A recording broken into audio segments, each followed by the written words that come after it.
Hi, good afternoon, everyone. I'm Hansa from Holding Space, and I'd like to introduce you to Su Orosa this morning, who is a mental health and wellbeing coach and also a team member of Holding Space. So, good afternoon, Sue. Hi, Hansa. Hello. How are you doing? All right. Thank you for inviting me on today. Great to have you here. Great to chat away to you. So, Sue, tell us a little bit about yourself. What's your background, and what do you do? So, thank you, Hansa. So, I'm a life coach and a counsellor, and I'm also a trainer. So, I teach counselling skills and theory, and I also run workshops, mental health kind of CPD workshops for mental health professionals. And I've got a couple of, I run a retreat, one day wellbeing retreat. Oh, wow. Where's that? Well, before the lockdown, it was at Florence House in Seaford. Yeah. Which is a lovely, lovely venue. And also a workshop that looks at our negative thinking and kind of invites you to dig deep around how you view the world and how you view yourself. That's a lovely workshop to do as well. Yeah, and I've got a couple of online programs that I run as well, personal development. Yeah.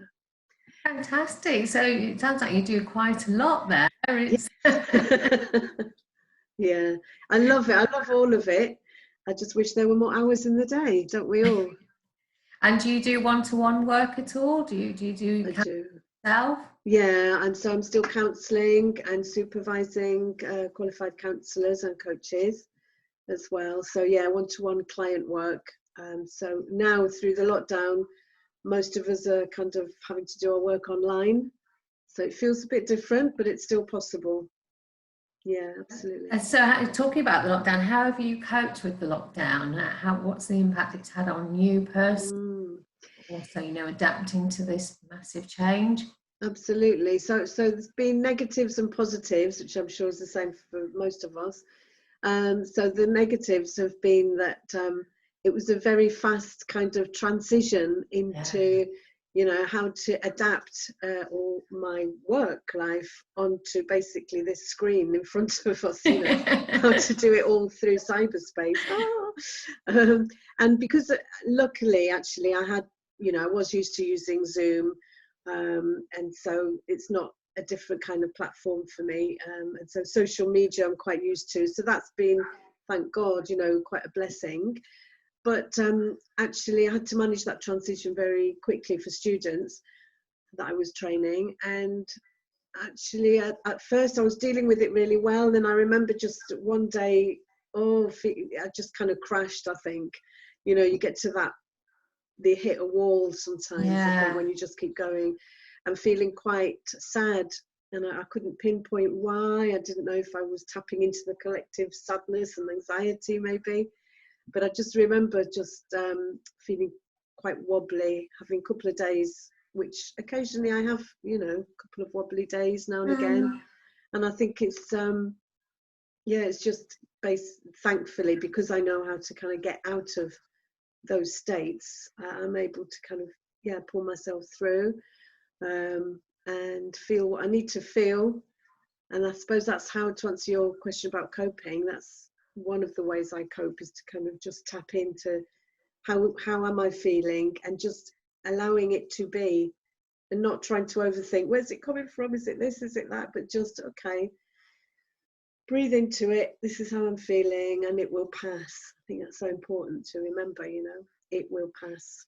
Yeah, definitely. It will pass, won't it? I know it feels like it's forever at the moment. Yes. We say we're going into another 3 weeks, so that must be having a huge impact on everybody. Yeah, absolutely. Last night. So obviously with your experience and the techniques you use, what advice would you give to people at the moment who have also adapted really quickly on a personal level?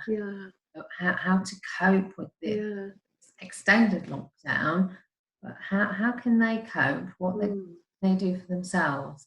Well, I think, and it's out there, this isn't just me saying it, I think what seems to be really helping a lot of people, including myself, is to kind of see to be grateful and to try and think about what the positives are and to keep those in the background.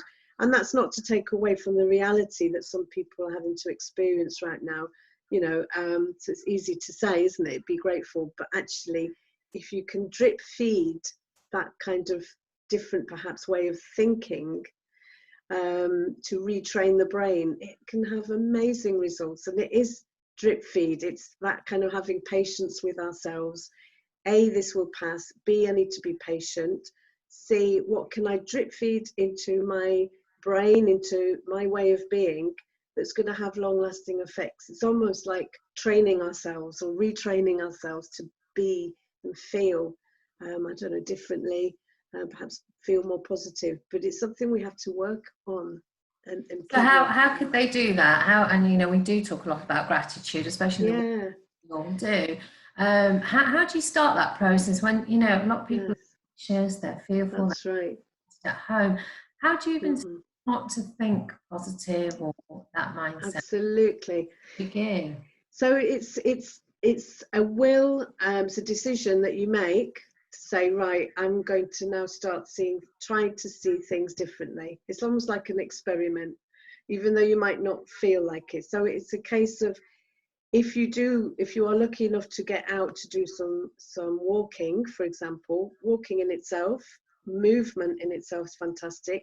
But when I'm walking out there, what can I notice? Instead of focusing on the negative, what can I notice? It could just be like, wow, those flowers, don't they look? I mean, this is a beautiful time of year, isn't it?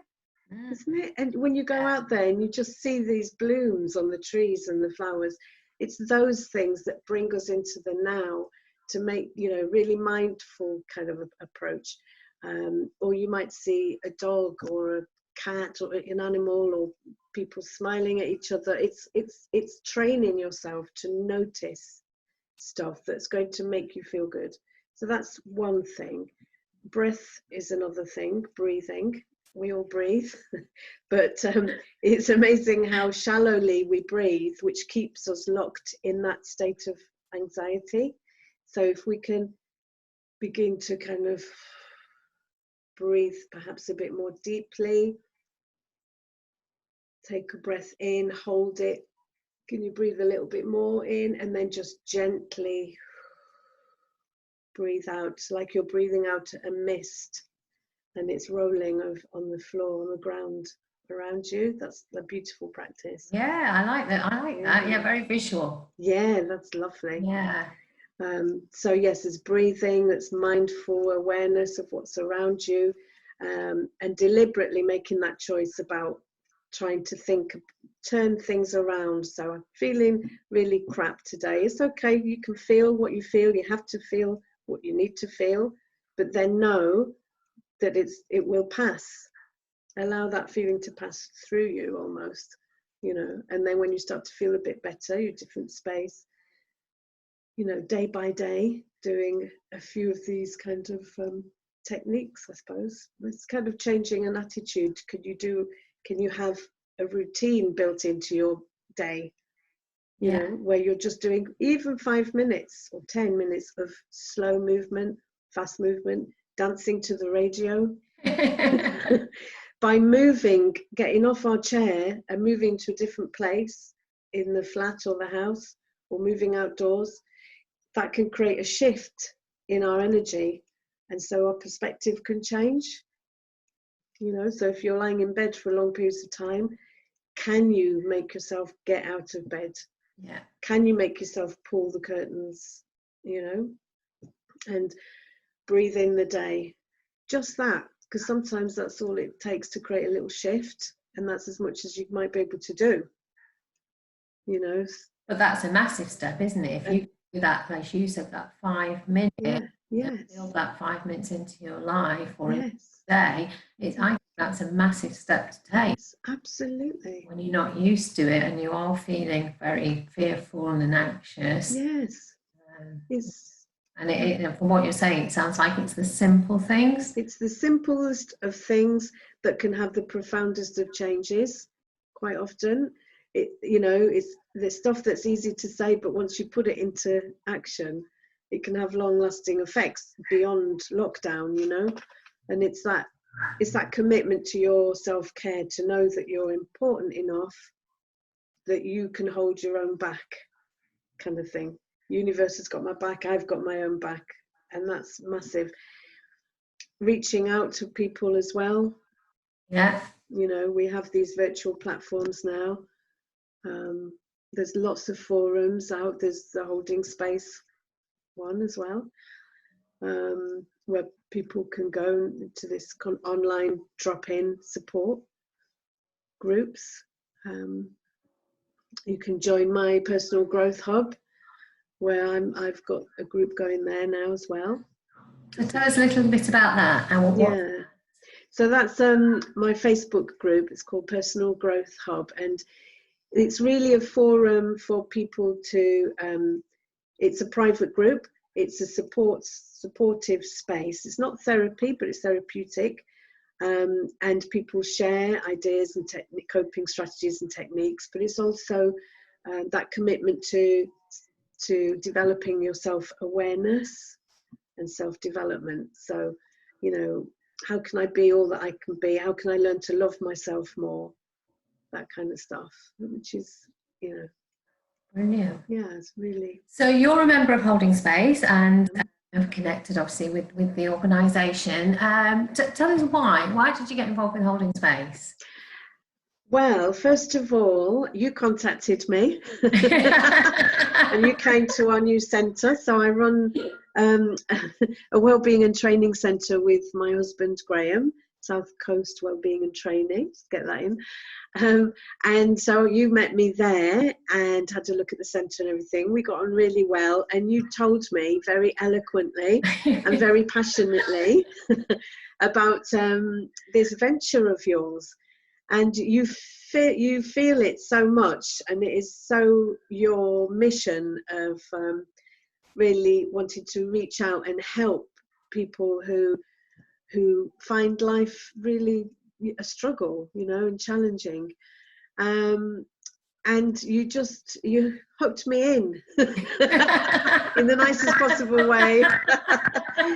And of course, because it's the world that I, you know, inhabit as well, you know, so I couldn't not get involved, Hansa. I really couldn't. So yeah, I'm, you know, privileged really to be part of that, and it's that paying forward as well, isn't it? And doing my bit for the community, which is another way of feeling good about ourselves, isn't it? Is by doing some voluntary work, for sure.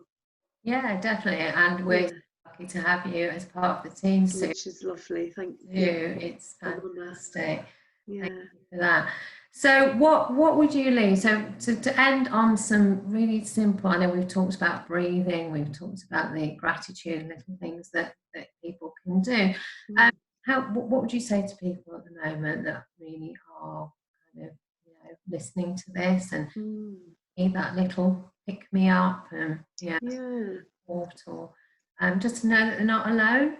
Absolutely. Well, you said it really. You're absolutely not alone. Always try to reach out, because people are here. We are here for you. We want to give you support. It's there.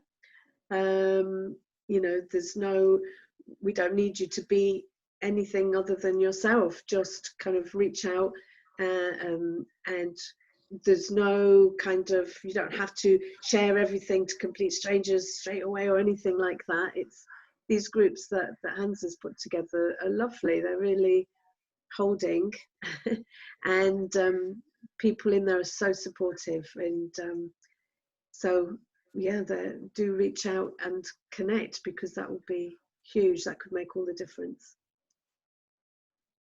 Brilliant. Thank you so much. It's been great to see you, Sue. Thank you, Hansa. Great tips that you've shared with everyone. Thank you very much for having me on here. Great. Yes. Thank you very much. Thank you. Bye for now. Bye.